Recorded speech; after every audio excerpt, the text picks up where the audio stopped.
Hello, everyone. Welcome to FHP, or more formally known as the Football Home Podcast. Again, it's a group of friends all around the world talking about a sport we all love, which is football. But it seems like as time goes on, the numbers keep decreasing on here. But let me just say, people aren't quitting. It's just a matter of scheduling stuff. Um, so today we're going to start a different way. We're going to talk about the hot topics that have been happening throughout this week, especially in terms of who has been sacked or put in a position. And the first big thing we're going to talk about is Tuchel's sacking. Andreas, what are your thoughts about that? Are you sad he's gone, or are you happy? Good riddance to possibly bad rubbish. Yeah, so I don't even know where to start. Nation.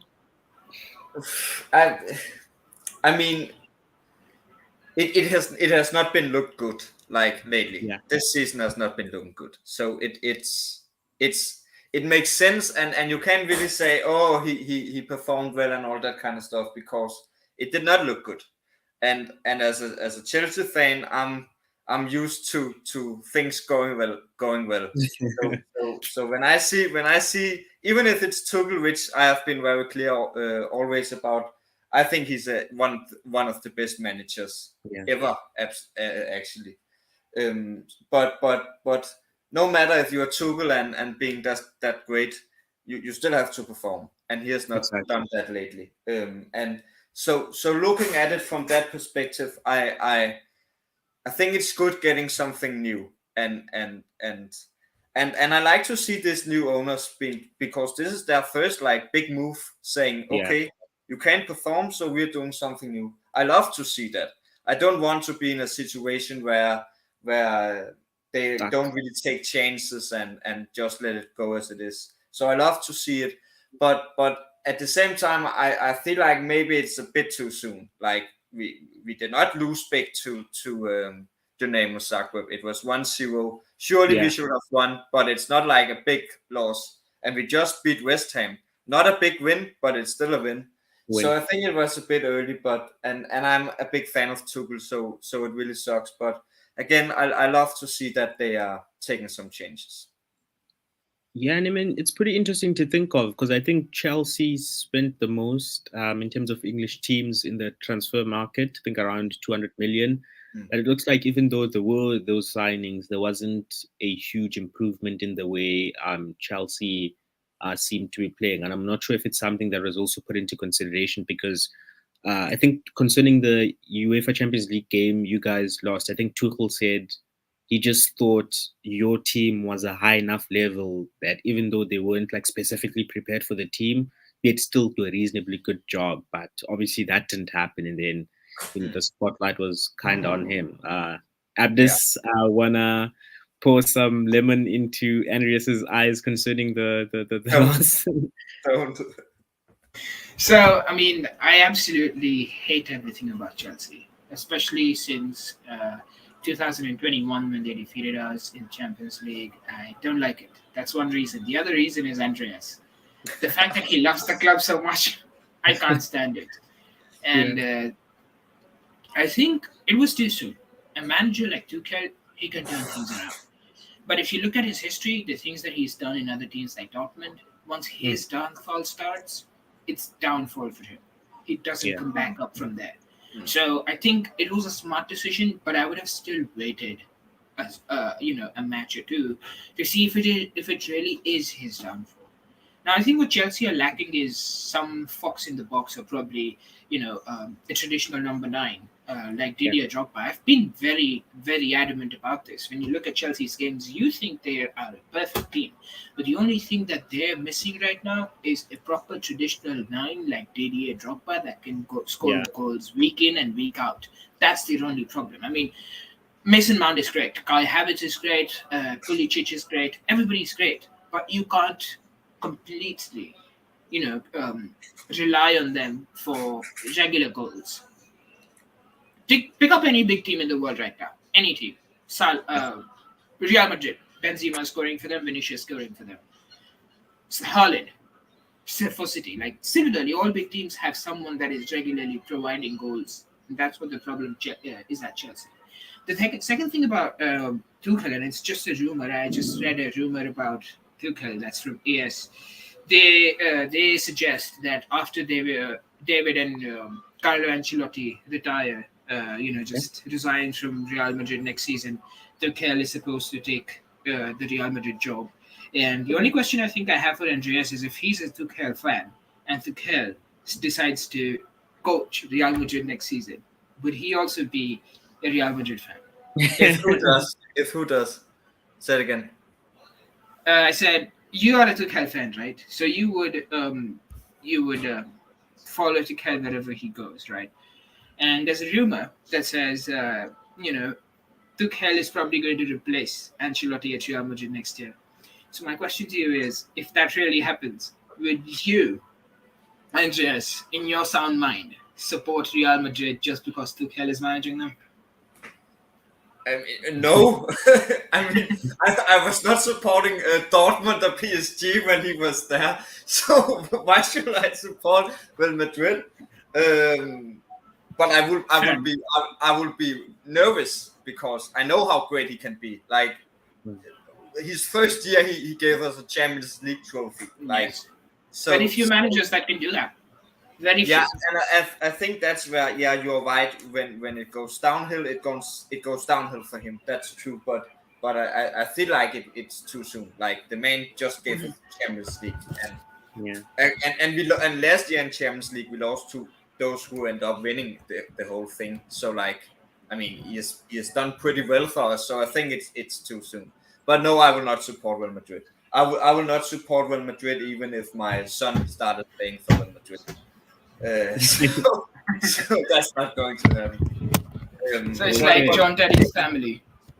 Quickly on. I'm trying to find a stat here. On. Let's see if I can find it. I don't think I can find it. But looking at Chelsea's stats, you're saying we need a clear attacker and number 9. And absolutely, yes.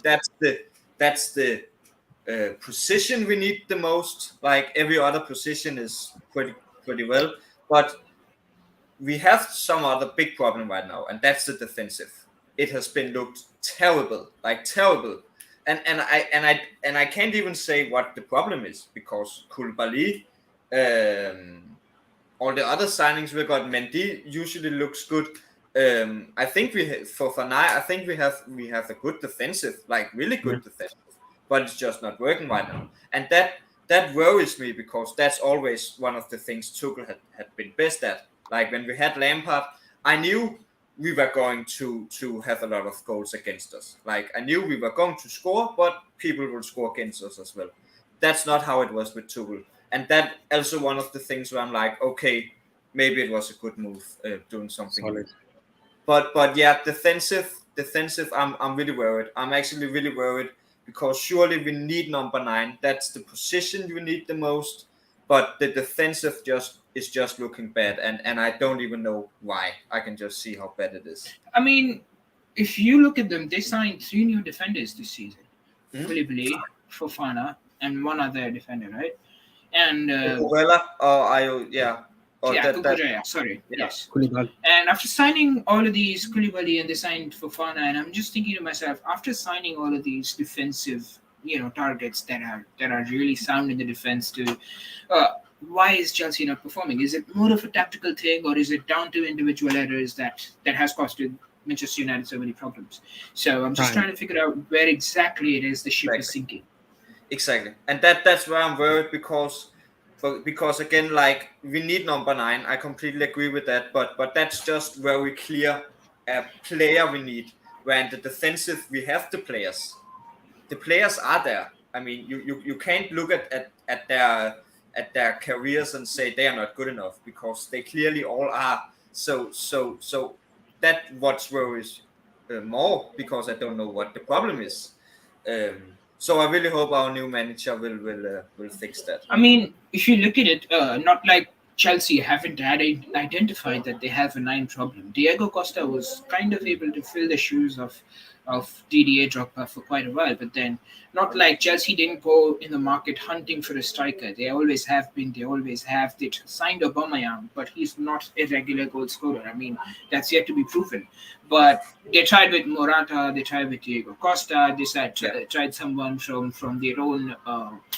From their own their academy, and yet nothing is working out. I think they need someone strong, someone with character, and someone quick and agile enough. Haaland would be a wonderful fit at Chelsea, but he didn't sign for them because, again, the project doesn't seem lucrative enough for any player to sign for them. But I absolutely agree. We really need that, and my problem with it is that we have tried so many different players. Like we have tried the strong guy in Lukaku. We have tried the smaller guy that was amazing in Bundesliga in Timo Werner. We have tried so many different players. Now we're trying Aubameyang, and it's just not working. And that's clearly a big worry as well. But yeah, Haaland would have been amazing. But we are not getting him. So that's where we also have to be like, okay, what can we do instead?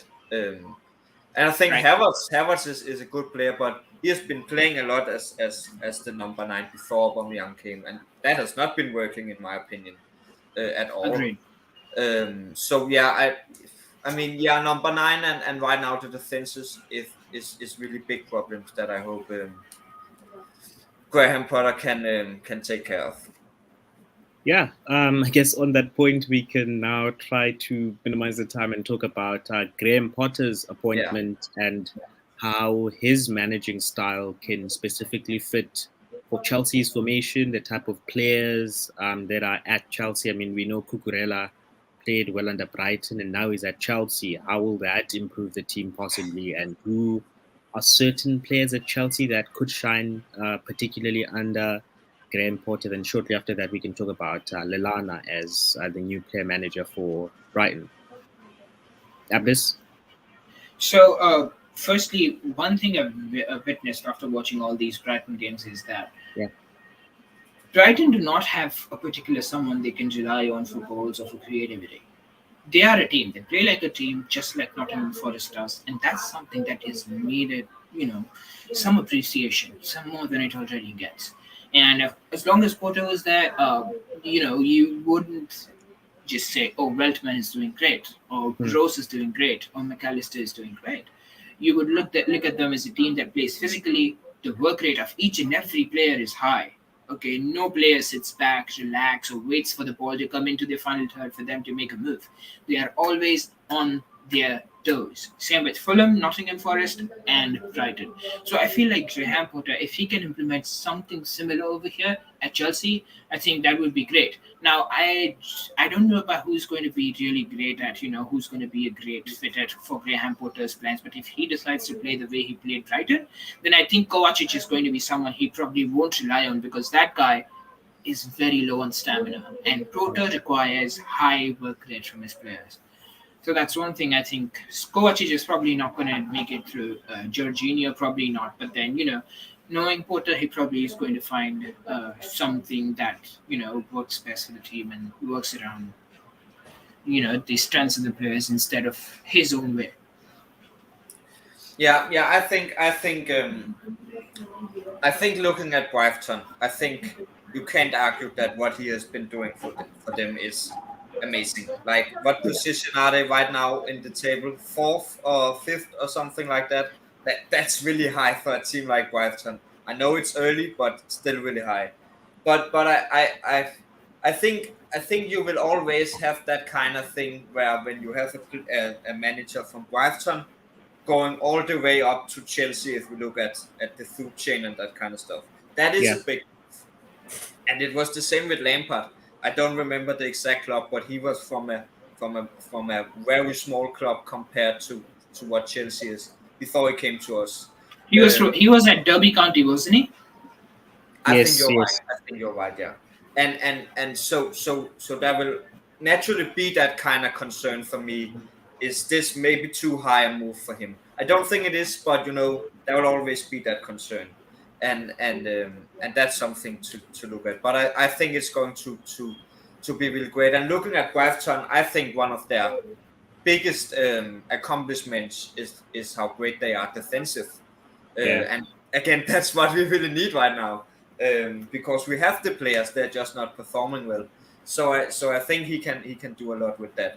And I think a player like Cucurella is going to be a starter every time. And Cucurella is, in my opinion, the best signing we have made this season. Sterling is great as well, but Cucurella has just been so amazing. Like every time he has the ball, I know something great is happening. And the only player I have that same amount of confidence is Kante, and that says a lot. Like not that he's on the level of Kante right now, but I really see a lot of potential in Cucurella, and against someone he knows. So I think this can be good. I'm confident this can be good, but I just have that worry in me that is this maybe a bit too big a move, but time will tell. Yeah, we'll see how that goes in that aspect. So we have Lallana, a shocking decision where he sort of like put in this player manager decision. I mean, we've seen previous this happened before. I mean, Klopp also had the same managerial journey at Mainz, from being a player to being a manager. Now he's the best, one of the best. Well, in my opinion, he's the best manager in the multiverse. So maybe Lallana will follow the same journey. What do you guys think about that huge opportunity for Lallana? You can start out. You want me to? In my opinion, there are some players that make really great players, but absolutely bad managers. There are some players that not, did I say it wrong? Zidane. I was saying Zidane is one of those people that flopped as managers. Flopped as managers, of course you'd say that. He battered your team 3 times. So, but I think there are very few players that can hack it as a player and as a manager. Either you can be a good player or a good manager. You can't be both. And looking at Lallana's career, he's been great. I wouldn't say he's bad, but I'm not saying he's top notch, because at his time at Liverpool, they weren't winning that great. They were just bottling stuff, finishing 4th, sometimes 5th. So I think the fact that he moved to Brighton and he's going to start from the bottom, I think this is something you can look forward to. If Brighton continue to perform the way they are, then a lot of people are going to blame the momentum that they already have. They're in a good momentum, they keep winning, so maybe Lallana is not doing anything. But if this thing continues for him even next season, or if there are certain things that we see from Brighton that are extraordinary, out of the blue, then that's when you can tell that, listen, he's actually putting in some work. Impact. About Lallana being a player manager, I think it's too big a risk. It's too much. It's too great a job, and he's bound to fail. And it's probably going to be a shock. It's just personally what I feel. Not everybody can be Zidane. I think I touched on this in the first episode of this podcast, that there's a lot of players in Premier League that are now managers, like Lampard, Gerrard, a lot of those. And I think I said that I think it's worrying how can you say it, how easily they get these jobs. Like sorry to interrupt. Score update: Liverpool versus Ajax. Salah scored just right now. 20 minutes ago. That's what I'm talking about. Lewandowski. See you tomorrow. Lewandowski missed a sitter for Barcelona at around 17 minutes. It's the kind of goal that anybody would have scored, and especially Lewandowski would have. But he just, he hit it over the bar. He'll score a hat trick. It's okay. Back to you, Andreas. I mean, I really don't want Barcelona to win. And Neuer with 2 incredible saves again. Oh, interesting. Yeah. Okay. So what before Abu so rudely interrupted me? What was I saying? We were talking about Lallana. I think I think it's worrying how easily a lot of these players are getting these jobs, because you can't even compare it. Like, being a player and being a manager is so differently things. So you can't just be like, oh, he was a great player for us, so let's make him a manager. That's what we did with Lampard, and clearly too soon, if it will ever have worked, which I don't even know. So I think that in general is a worrying thing, how easily they're getting these jobs. I think. I mean, it's pretty difficult talking about, because I have no reason to know if he could be good or not. Like, that's something you will see when he starts doing it. Like with Arteta for Arsenal, when he was the second, what's the co-manager? What's the word? Assistant, the assistant manager. Yeah. I mean, it's difficult saying how much he is a part of helping Pep and how much he's not. So I mean, it's difficult talking about what can Lallana do for Brighton when we have never seen him in a situation like this. But I think if you were a Brighton fan, I would get if you were upset. Like, you have Graham Potter, 5th or 4th in the league, doing amazing. And I mean, if I were a Brighton fan, I would not be, oh, okay, he wants to go to Chelsea. Like, I would not care. That's not my problem. I can't be like, oh, I get our owners, they just want to get money and all that. I don't care. I want the best manager that we can get. So I would get if they were upset about all of this. But I mean, it's difficult to say. I'm pretty sure they will not be in top 6 now. I don't think they will have ever gotten that, but now I'm pretty sure. I will not even be shocked if they don't end up in top 10, to be honest, because I think so much of Brighton's personality and style, and all of what Brighton was Graham Potter.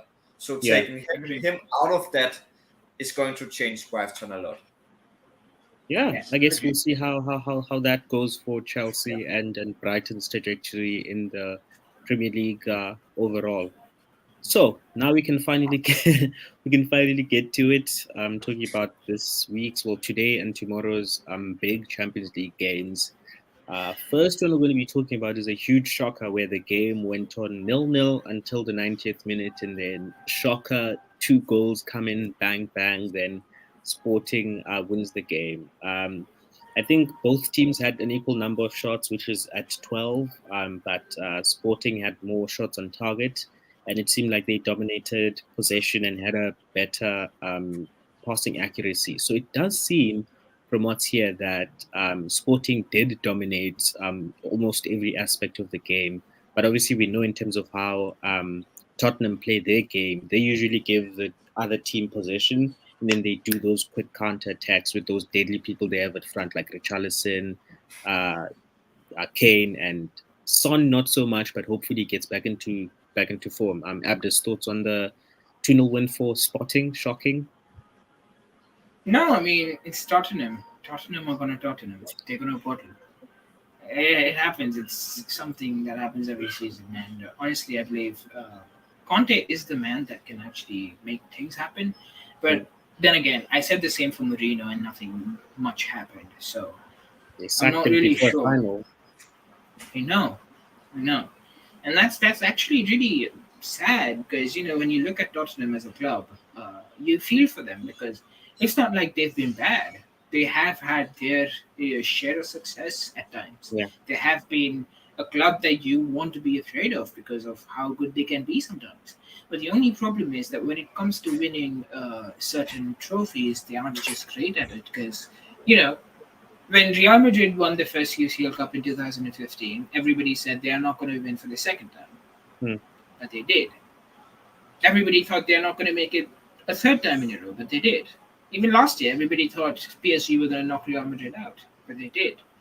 Okay, enough of the bragging. Sorry. Yeah, I'm just talking about the mentality. Abu, every example you're using, why is it always Madrid? Try and use some other Because it's the club I clubs. follow the most. But the fact is that sometimes it's just about mentality. Sometimes it's just about how bad you want it. And I feel like Tottenham, even though a club that that want it a lot, it Yeah. doesn't show on the field. You don't see that winning mentality. You don't see the players jumping for those 50-50s or jumping high for a loose ball or Aerial, trying to yeah. just put in their extra work effort. On big stages, Tottenham completely just vanishes like Lionel Messi. I think in my opinion, if I'm gonna say Tuchel, if Conte fails at Spurs, I think they're done. If I'm Harry Kane and I fail under one of the best, managers, it just certifies that it's maybe time to leave. I mean, look at the amount of achievements um, Kane has had at Tottenham, like what 250 goals at this point. Yeah. Look at Son, But arguably one of the best players wingers in the world. So I really do think that if Spurs fail under Conte, it's game Yeah. over. So but Bayern have been monitoring this situation. Sorry, Andreas. Bayern have been monitoring this situation, and I feel like they've said if Tottenham don't hit a good mark or don't show a positive success rate this season, then it's very likely that Kane is probably going to head to Bayern next season. And I see this happening with Mane up front, Sane, Mane, and Kane. Ooh, I think Liverpool are going to be. Oh, I'm sorry, not Bayern, Liverpool. Bayern. Bayern. They're going to be a force to be scared of. yeah, Strikers at And Bayern have a great time. I'm telling you that. yeah. Strikers at Bayern have a very great time. But to the point, Richard, you're saying with if Conte fails, my question is, what is failing at Spurs? Like, what do you consider Conte failing?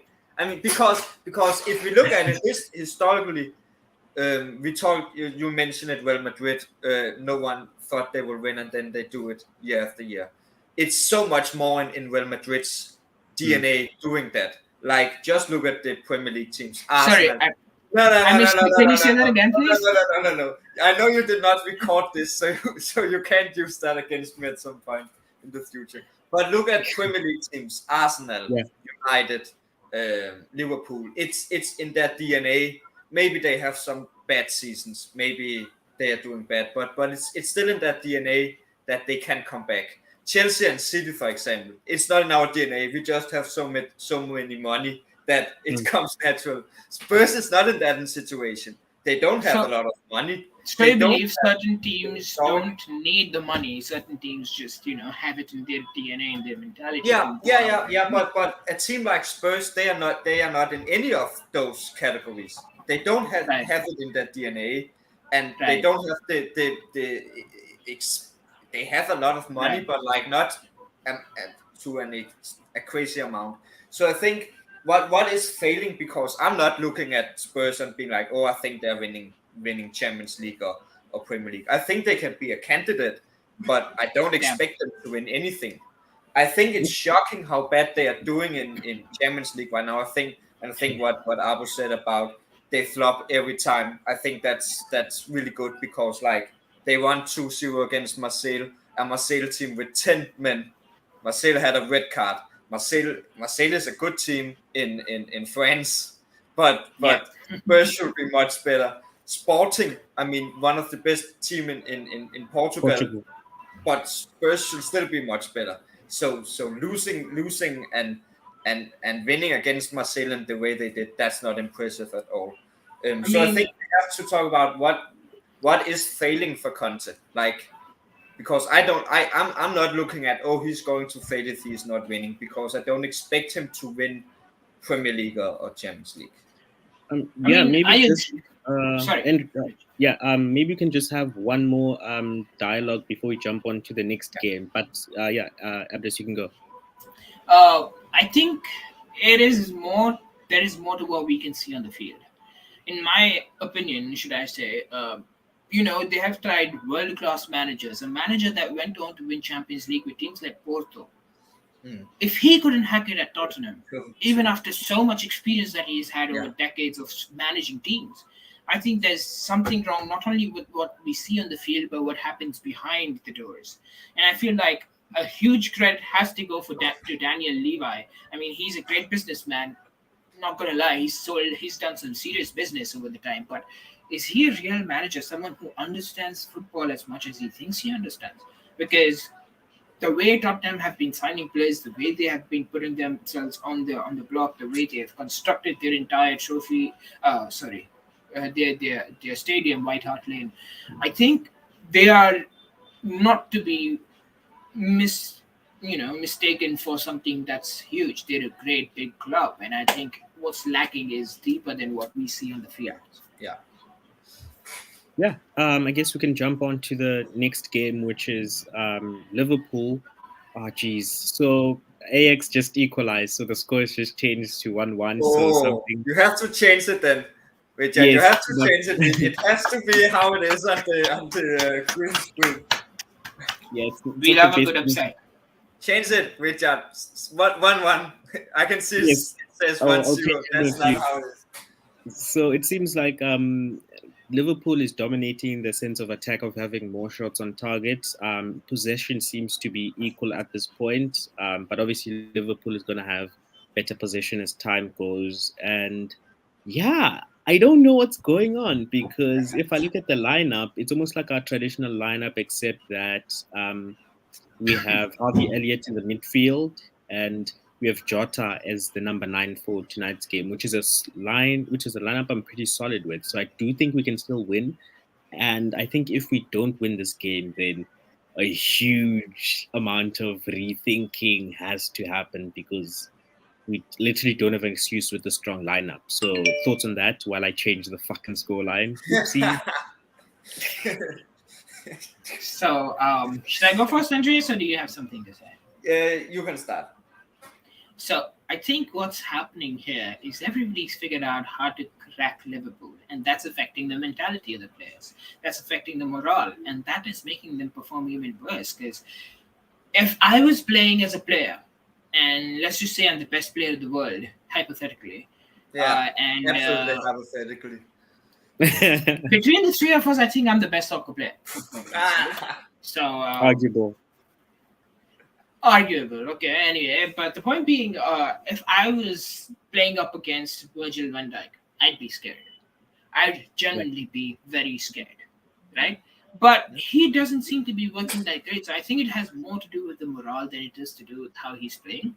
1. 2, I think everybody's figured out how to crack Liverpool. And you can only use the same pony so many times before someone figures out what's going on. And that's what has happened. Everybody's figured out how to beat Liverpool, and that's what they're doing. They know where to push, and they know how it's going to hurt them. I think gegenpressing, as much as it's helping Liverpool, it's also having like a lot of problems that they're facing because of it. Because I'm not sure if anybody checked Twitter, but the foreign minister of Greece, he actually suggested. We're not going to talk about that. It is real. It is real. He suggested a solution to fix Liverpool's problems. He said, put Trent Alexander-Arnold in the midfield by a defensive-minded right back, and your problems are going to be solved. And I think he's right. The only problem that Liverpool are facing right now is their defense. And I would love to share my screen to show you guys how it was Robertson's mistake in the Liverpool versus Real Madrid final for the goal that Vinicius Junior scored. I think it was absolutely Robertson's mistake. And Andreas, if you have something to say, you can go ahead and say, because I'm going to be sharing my screen in a minute and explaining how exactly Robertson messed up. That led to the No. Abdus, we have a time constraint, so the more concise, the better. What's your thoughts on it? It'll be concise. It'll be concise. Don't worry. It'll be a minute tops. Okay. Yeah. So my thoughts are we can talk a lot about Liverpool, and I mean it's clear it's not working right now at the amount that fans want it to work. But I think at the same time we need to talk about Ajax and not forget Ajax in this. Like, what was it? 3-0 against Rangers. I mean, Rangers is not a bad team. Like It's solid, I think honestly, Ajax is the best team, not in a top 5 league in the entire world. And so yeah, I think don't forget Ajax in all of this. And I think when it comes to Liverpool, I think we talked about it last week a little bit, but and I think losing Mané, I think that means a little. I don't think it will be like this huge problem and I they can agree. never figure it out again. But it takes time, like new players. Darwin Nunez having to start understand how things work in Premier League, and Salah has been playing with Mané for ages now, and he has to figure out how to play without him. I mean, Mané and Salah has been so big a part of Liverpool's offensive style in ages now. So doing without him will take time to understand, and that's just a problem when you are in the Champions League group that Liverpool are in with Ajax, who is the other teams, Rangers. I don't remember the last one, but Porto.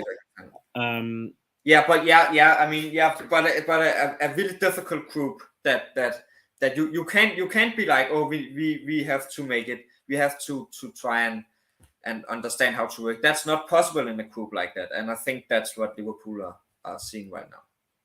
Yeah, I mean, I think you raise a good point. I mean, I think Luis Diaz is probably one of our best players at the moment, and he's in Mane's position. So you can't say maybe Mane's different game style has that huge of an effect on how Liverpool's bad performances have been.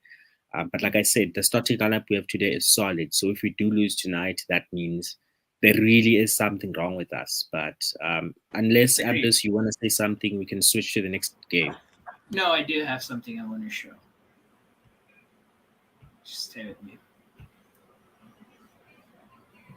As always, if anyone watches this, Abu is the slowest person in the entire world. Okay, like, ready? Okay, can you guys see my screen? Yeah. Okay. Now watch this, okay? Now watch where Robertson is at. He's supposed to be. Of course, it's a Madrid match. No, I'll tell you. This is what Liverpool's problem is. Now this is where 2 minutes, Robertson is. 2 minutes. Yes, 2 minutes tops. This is where Robertson is, and he's supposed to mark this place. He's already ahead of Fede Valverde, who is a very fast guy with the ball. He can just one pass and he can literally open this entire defense up. But yet he chooses to just press Modric. He's already out of position. He chooses to press Modric, who is unpressable. Listen, see, watch. Right? Sorry. Yeah. See how much he's pressing him? Yeah. And you can't give Luka Modric that kind of space. He's unpressable. So now this area is completely open, where Van Dijk is left with so much space while everybody else is over here. And Valverde just passes through and it's a goal. So I don't think the problem is with the players. I think the problem is with how players are set up. And I think the problem majorly comes from the fullbacks, with how much they're pressing, with how aggressive they are. Sometimes they have to sit back. And that's what the problem, I think, majorly with Liverpool is as of this moment. That's a good example. Yeah, it's sad to watch, but I guess it is what it is. So we'll jump on to the next match, which is Bayern versus the Barcelona. I know, obviously, Abdus doesn't want Barcelona to win, but it seems like Barcelona has been dominating the attack in terms of having 9 shots versus Bayern's 3. And then Barcelona also seems to be dominating possession. Obviously, we know Xavi is very good at the tiki-taka playing style. And yeah, so far it seems close to even. That's, a good description of what's happening with the goal line as well at 0-0. And there's like 5 minutes till the end of the first half. Thoughts on why it's still 0-0 at this point? I can start. Yeah, I mean, I think Bayern. That's what I was trying to find here. Looking at Bayern's lineup, I mean, Mané at the top, Sané, Müller right behind. Yeah. Usually you have Coman. He's not playing, but I think he's injured. Yeah. But I mean, that's a strong offensive team to have, like having Mane at the top and then those three right behind Sané and Coman on each side. I mean, and then Müller right behind as attacking midfielder. That's really good. So I think, I mean, clearly, if any team knows Lewandowski, then it's Bayern. So they know he's coming to Bayern. So we have to make sure that we know what we're doing. I mean, what was the word or the nickname that Müller called him? Lewandowski. So like they know that he's going to try and score goals. And so I think that's why they have not scored. Bayern is a really, really good team. Defensive, they are pretty good as well. They know what they're doing. And I think from the other perspective, Barcelona knows the same about Bayern. Bayern doesn't have Lewandowski now, but they are still a really, really great team. And I've said this multiple times. Lewandowski is a great, great player, but he was also playing for a team where he's playing with 9 guys only there to make sure that he gets the ball so he can score. Exactly. And that's still how it is in Bayern. That's just Mane now or whoever they are going to play with. So I think for both teams, they're just so focused about not having the other team score, because they know when first the team starts score, they will continue, and they don't want that to happen. So I think both teams are just very strategic in this match. Yeah. So I actually have been following the match, and Andreas, what you have just kind of said doesn't make sense at all. Sorry, but it doesn't. It's in the background for me as well. No, you're right. I mean, as a general Champions League fan, I probably would have viewed the match in a similar way before it started. But now that I'm actually, catching snippets of this game, it's going back and forth. 1 minute you think, oh, Barcelona are going to score. The other minute you think, oh my God, Bayern are going to score. But in what I've figured out from so far, both have been really threatening. But in the final third, it is Barcelona that are more clinical. They are looking to just hurt Bayern. And when Bayern hit them back on the counter-attack, they are not actually committing numbers up front. So I think this game is going to be a draw. If we see a goal, then we probably might see 1 or 2 goals. That's it. But I think it's anyone's game as it stands. And I think it is more, the scales are more tipping towards Barcelona's side, which I hate to see. But it's the truth. Yeah, I mean, a quick thing, Richard. I mean, if Lewandowski was really, really at his best, he would have scored already now. So maybe Barca is doing a great job. Maybe they are more clinical. But I mean, if Bayern München did not have a good defensive, Lewandowski would have scored 3 times already. I mean, agree, but I think sometimes people just give Lewandowski too much credit, because look at the national team. He's not done much for Poland. Now let's come to Champions League. He's okay. He's been playing okay, but he hasn't been making. Whenever Bayern make finals or anything, Lewandowski was in 2020 wasn't the player that they were relying on. They had multiple players that stepped up, Serge Gnabry and all these players. Lewandowski is great in the German league because the players are playing much high. And the very first game Lewandowski played in Spain, he said that is anti-football, because against RB Leipzig they had a draw. He said everybody was back defending. They had cramped me up so hard that there was no moving space. They were all destined to make sure I wasn't getting any moving space. And that's just against football. And I think that's fair because, he hasn't suited himself to that kind of football. So I think RB Leipzig did what they had to do to survive. So I think they're doing great. But I'm not buying the national thing, because Holland has not done anything for Norway either. And that's not Holland's fault. That's the team's fault. I agree, but then you look at Lewandowski and then you look at Holland.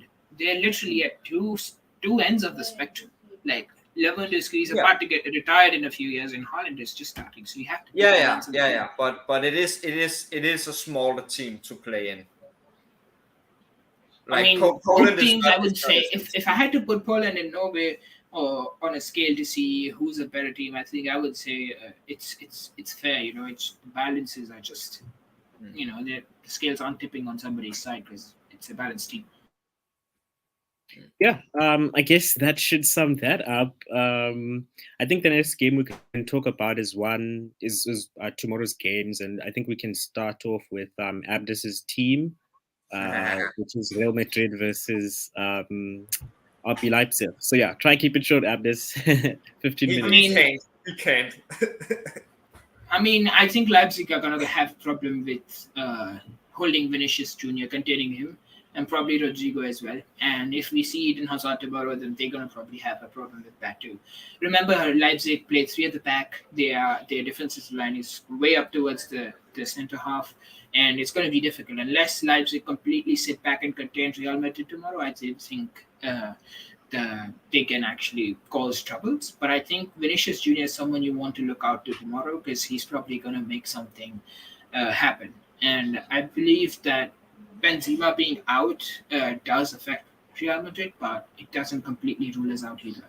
So I think I would give Real Madrid a good 3-1 victory. I'm not saying Real Madrid aren't going to concede; they will, but it will be too late and too little. Timo will score hat trick. That's my prediction. No. Quickly with that match. I mean, yeah, Real Madrid is winning. The only thing I can say, sadly, is that I think with Leipzig, I think they have a new manager that is hungry and want to prove something.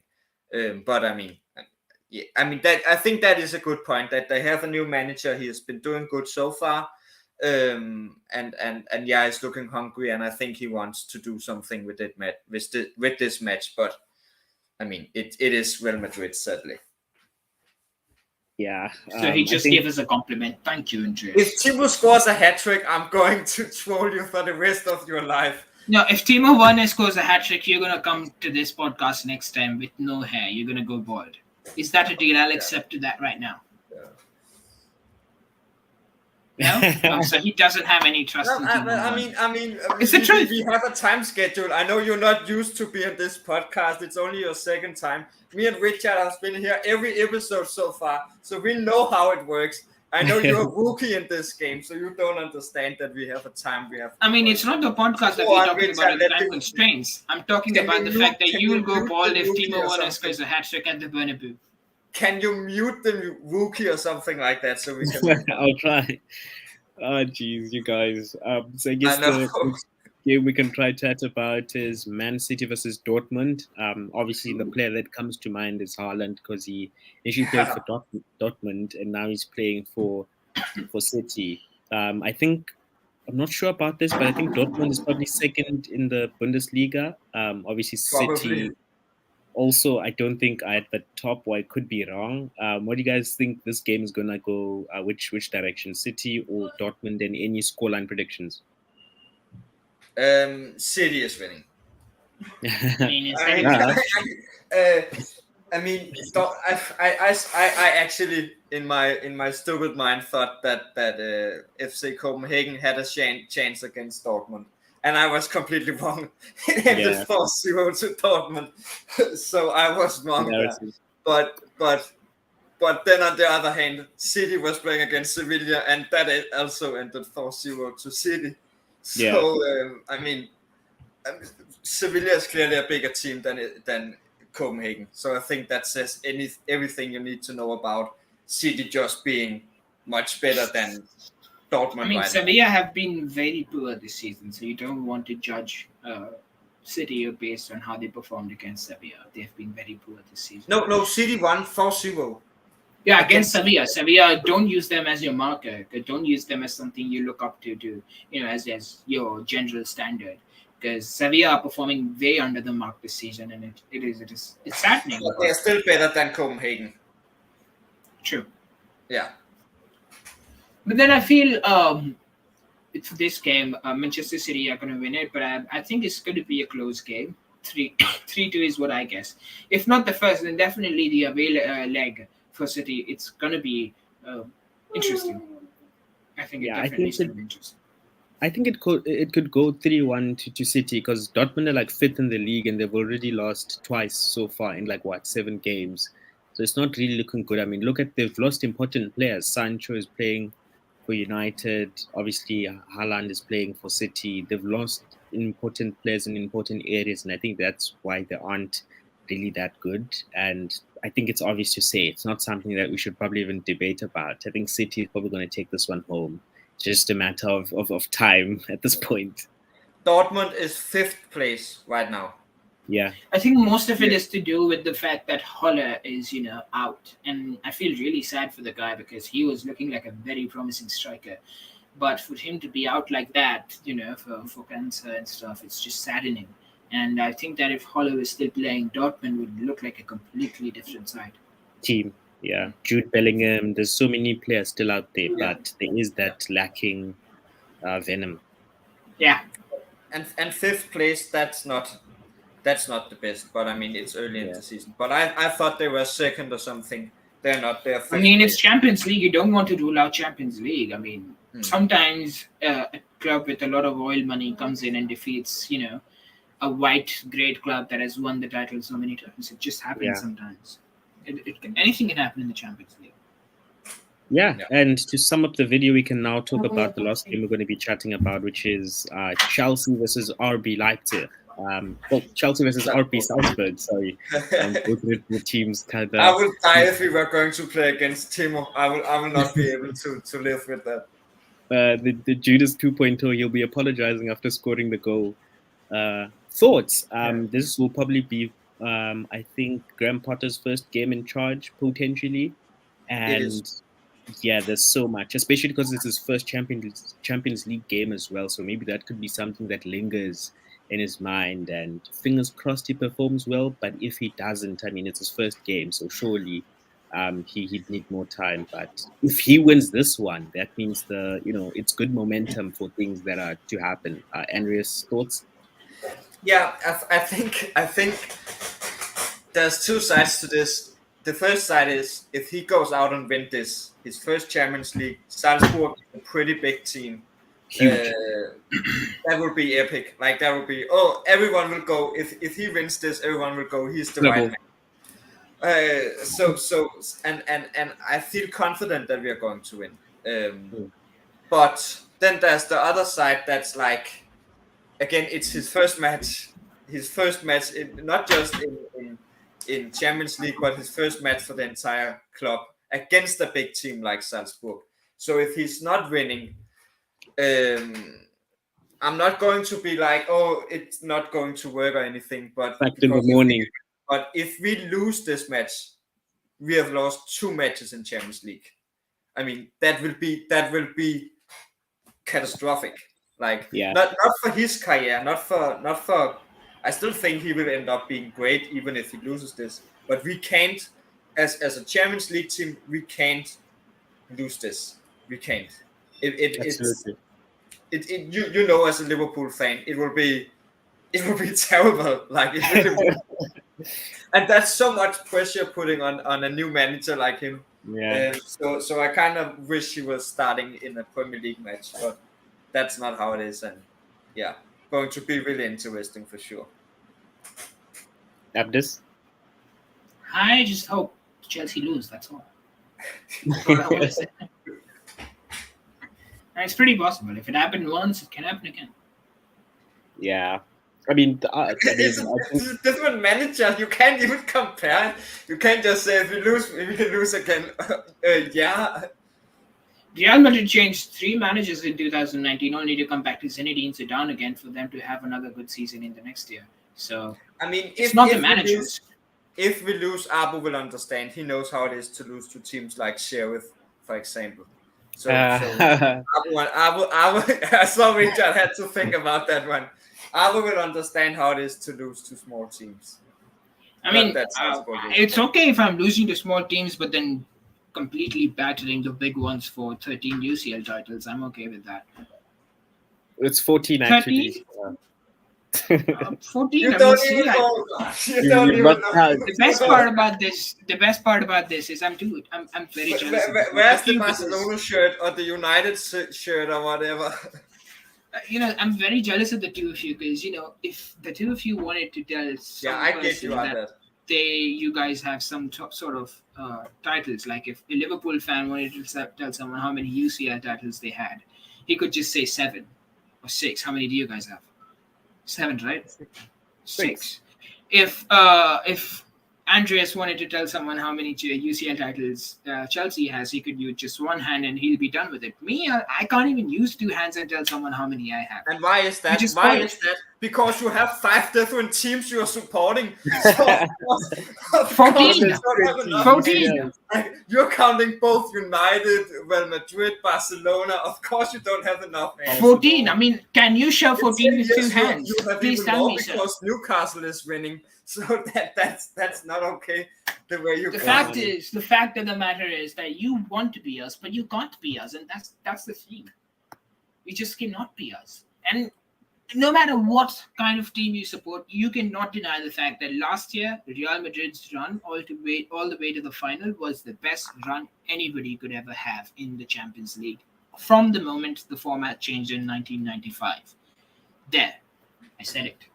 I mean, I hate to admit it, but you kind of are right. Like, you guys beat Chelsea, PSG, Liverpool, and even though I hate saying it, you guys really had a good run. I can only hope that it's your last run, and that maybe Liverpool or even Chelsea, for fuck's sakes, can. We are looking stronger than last season, so I wouldn't count myself out. But last season we defeated champions of France, champions of England, champions of Carabao Cup, and the reigning Champions League winners. What was there last season? There was a difference last season. I think we're performing better this season with Tchouaméni. There was a midfielder named Casemiro. Yeah, as much as I love him, ever since Tchouaméni has stepped into his boots, we have never felt like we missed Casemiro. Tchouaméni is much better in so many ways. I'm not saying Casemiro is replaced and he's no more my legend. I love him. I would take him back in a heartbeat. But Tchouaméni has certain skills that Casemiro didn't, and we didn't like that. But now we do, and it's just wonderful to watch him. I guess we will. You should watch a game. He's Casemiro plus Luka Modric combined. He's tackling, he's intercepting passes, and he's good on the ball. Not to mention his physique. He's a good 6'2". He's too tall and he's too physical. That's the kind of person you want as a DM. He's perfect. If anyone was wondering, Abu is a Real Madrid fan. One of the clubs, at least. Yeah, but I mean, I think that can sum it up. I mean, I think Abdis has a good point. I mean, if Liverpool really wanted Tchouaméni, and now we're looking into Jude Bellingham, but who knows if that will happen or not. So far, we're fucking at a draw with Ajax, so that's not something to be really happy about. But yeah, unless you guys have any final thoughts, we can say our goodbyes. No, I have a final thought, and that is, I'm so glad, so thankful to God that we did not sign Mbappe, because we used that money to go all in for Tchouaméni, and I'm telling you, that investment is paying off already. My last word is that I'm really, really sad that Abu was able to make it this time. I hope he won't be able to make it the next 5 episodes or something. Hopefully more. I speak facts, and you guys. We have heard about you, Abu. Hi, bye. See you in 5 episodes. That sums it up, folks. Please don't forget to like the channel, subscribe to it, share it with your friends, family, comment if you want to, something nice. And I guess that's going to be it. So we're going to be off to watching the second half of the Champions League. And from us, goodbye. Bye.